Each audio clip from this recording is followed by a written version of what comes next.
Magandang araw po sa inyo lahat. Ako na po pala si Maestro Virgo, also known as Commander Saturno sa Coronado sa Pangkalahatan, upang sabihin na sa mga nais mag-aral sa spiritual na pakikipaglaban, hindi rin po siya biro, no? Pero kung sabi ng iba na gusto nilang matutong makapagpasampa o makapagpasapi ng kalaban, maraming klase ng paraan, no? May mga orasyon na ginagamit, pero mahalaga yung kompleto ka ng aral. Kasi pag kulang ka sa aral, pwede kang matalo sa laban. Madaling asamin yung mga bagay-bagay na gusto kong maging kumbatero, kumbatera. Anong unang gagawin? Siyempre kailangan ng spiritual foundation. Kailangan ng spiritual authority. Kasi hindi naman gagana lahat yan kung wala yun. Mark my word. Sa mga baguhan sa spiritual na hindi pa nakakaalam sa ganitong klase ng larangan, I would rather recommend na mag-aral ka muna. As much as possible sa beginners level sa channel ko, Maestro Virgo, dito, aral ka muna. Tapos bukod pa doon, manalig sa Diyos at anumang bagay ay hiram lamang. Huwag mong huwag mong asamin ng mga bagay-bagay na parang inaangkin mo. Marami ang nagkaroon ng nag-failed sa spiritual na pag-aaral. Especially kung ano ba talaga saan ka nakapokus, ano ba talaga ang mindset mo. Ano ba talaga ang main goal mo? Kasi may mga gabayan na nagmamasid sa'yo. Alam nila ang nilalaman ng puso't isipan mo. Marami ang mga nag-aral sa matagal na panahon nang hindi nagmanifest ang katuruan. Kasi nga po, from the very start, iba yung takbo ng kanilang puso't isipan. Meron silang personal hidden agenda.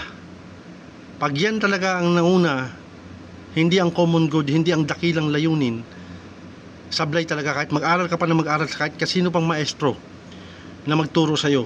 Kung mismo ikaw ang may problema, hindi ang tagapagturo. Maniwala ka sa akin sa ganung bagay. And binabati ko nga po pala ang mga Team Satorians sa buong mundo. Sa mga nagmi-mission, mabuhay po kayo. Saludo po ako sa mga ginagawa ninyo, sa lahat ng mga estudyante ko sa buong mundo. Sa mga bagong pasok na estudyante, mag-aral kayo, pasukin yung channel ko, Maestro Virgo. Pindutin yung join button. Pili kayo dyan, as much as possible, beginners level, simulan mo muna dyan. Magdebosyon ka, ipinasa ko na dyan yung general devotion. Pwede ka magdebosyon sa unang biyernes ng buwan ng May. Lalo't papasok ng May ngayon, sikapin nyo makopyan. Tapos sa mga ibang may katanungan pa, message nyo lang ako. Tapos sa mga nais magpagamot din, pwede online healing, message nyo ako, available din naman. Pag hindi ako busy. So, pwede rin sa tubig, send kayo ng picture ng tubig. At ang pagtalakay sa mga orasyon ng pagpapasampa sa mga kalaban, mga sandata, madaling sabihin ng nais mo mag-aral makapagpasampa. Ang problema, pag nandiyan na sa kaorasan na kaharap mo na, napasampa mo na, hindi yan pwedeng iiwanan mo na lang dyan. Lalabanan mo talaga yung gaganapin mo yan. Hindi pa pwedeng nakasalang na yung kalaban, sabay tatalikuran mo, lalayasan mo. Pwede kang mamatay dyan, pwede mamatay yung pasyente, pwede rin ikaw mamatay sa laban ng spiritual. As much as possible, iba yung may aral, iba yung kompleto sa aral, iba yung may alam. Lamang ang sabi na, knowledge is power. Yun ang katotohanan dyan. Lamang din ang mga nakakaalam ng mga bagay-bagay. Lamang din ang mga may mga pananampalataya. Lamang din ang talagang advance sa aral. We are keep on learning. We will not settle for less.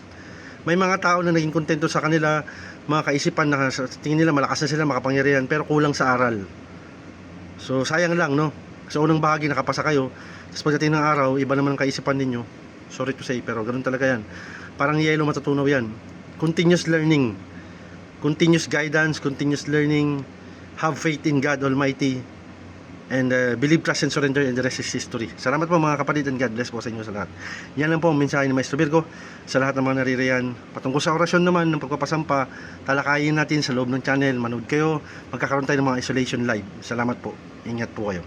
God bless.